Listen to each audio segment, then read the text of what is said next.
So picture this. Have you ever unlocked your phone just to check, one single notification? And then, bam, you suddenly realize 30 minutes have completely disappeared? I mean, you weren't planning to watch anything, you weren't even bored to begin with, but somehow your hand just kept drifting right back to that screen. It really leads us to this kind of strange but totally central question. Are we actually addicted to our phones, or are these devices just perfectly designed to hijack our attention? Well, today in this explainer, we're going to pop the hood and find out exactly what is happening inside our brains when we just can't stop checking our screens. All right, let's take a quick look at our roadmap for today. We'll be covering 1. Inside the reward loop, 2. The power of variable reinforcement, 3. Escaping the infinite scroll, and finally, 4. Reclaiming your attention. So let's dive right into Section 1, Inside the Reward Loop and the brain's association with notifications. You see, our brains are basically prediction machines, constantly learning from rewards. When something enjoyable or even just mildly interesting happens, the brain's reward system lights up like a Christmas tree. And a massive player here is dopamine. Now, contrary to popular belief, dopamine isn't just a happy chemical. Not at all. It is actually heavily involved in motivation, learning, anticipation, and reward seeking. It's literally the core driver of our anticipation to keep scrolling. Think about the last time you heard a notification sound. Even before looking at the screen, I bet you felt this automatic urge to check it, right? Well, that perfectly illustrates the classic habit loop in action. Step 1, you get a cue, the notification, which prompts Step 2, the action of checking your phone. Then, suddenly, Step 3, a reward. Maybe it's a funny video or a surprising piece of news. Your brain instantly learns, hey, maybe the next time I check, it'll be just as rewarding. And boom, the loop is locked in. Moving right along to Section 2, the power of variable reinforcement, or why random rewards keep us hooked. Now here's where it gets really interesting. If you receive something amazing every single time you opened your phone, you'd eventually know exactly what to expect. And honestly, knowing exactly what you'll get is actually quite boring to the brain. But our phones? They operate on variable reinforcement.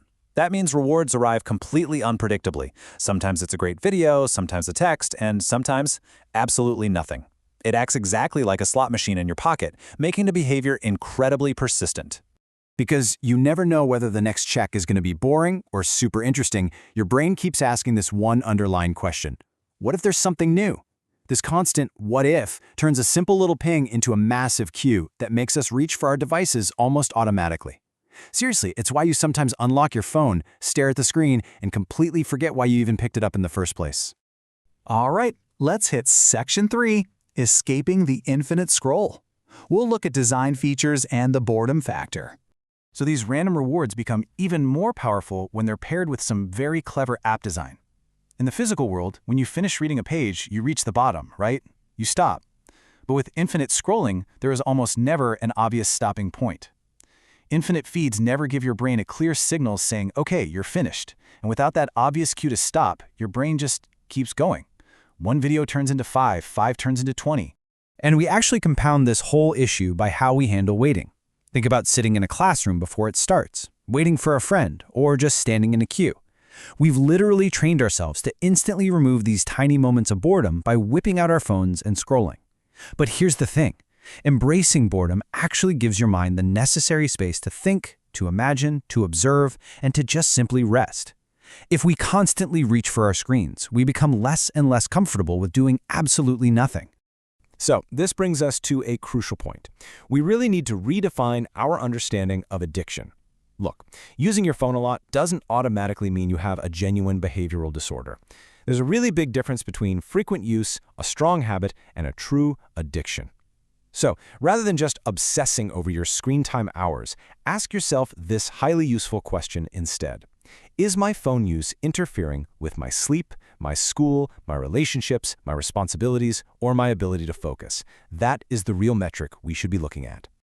Okay, let's wrap up with Section 4, Reclaiming Your Attention. Simple ways to break the automatic loop. Now that we understand the psychological machinery here, let's look at some highly actionable ways to hack the habit loop. And no, you don't need to throw your phone in the river. Just try these rapid-fire steps. Number 1, turn off unnecessary notifications. Every single ping is just another potential interruption. Number 2, create friction.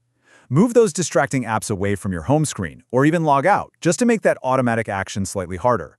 Number 3, set a specific stopping point. Instead of saying, "I'll scroll for a bit," say, "I'll watch for exactly 20 minutes." Number 4, protect the first and last moments of your day. Try not to make your phone the very first thing you check when you wake up or the last thing you see before bed. And finally, replace the habit. If you remove scrolling but leave an empty space, your brain is going to look for something else to fill it. So give your attention somewhere else to go. Read a book, draw, take a walk, or just talk to someone. To really implement this, the next time you unlock your phone without even thinking, I want you to try this one ridiculously simple thing. Just pause for 1 second. Ask yourself, wait, why did I pick this up? Was it because you actually needed something, or was it just because your brain expected a quick reward? Asking that one question instantly makes your automatic habits visible. Remember, your phone isn't necessarily the enemy here. The real goal is just to make sure you are controlling your attention instead of your attention controlling you. And that leads perfectly into our final thought for today's explainer. You don't need to stop using your phone. You just need to stop letting it decide where your attention goes. If these insights made you look at your screen a little differently, please share this explainer with someone you know who constantly checks their phone. So as you walk away today, I want to leave you with this question. If you actually break that habit loop and reclaim your attention, what incredible things could you accomplish with those regained 30 minutes?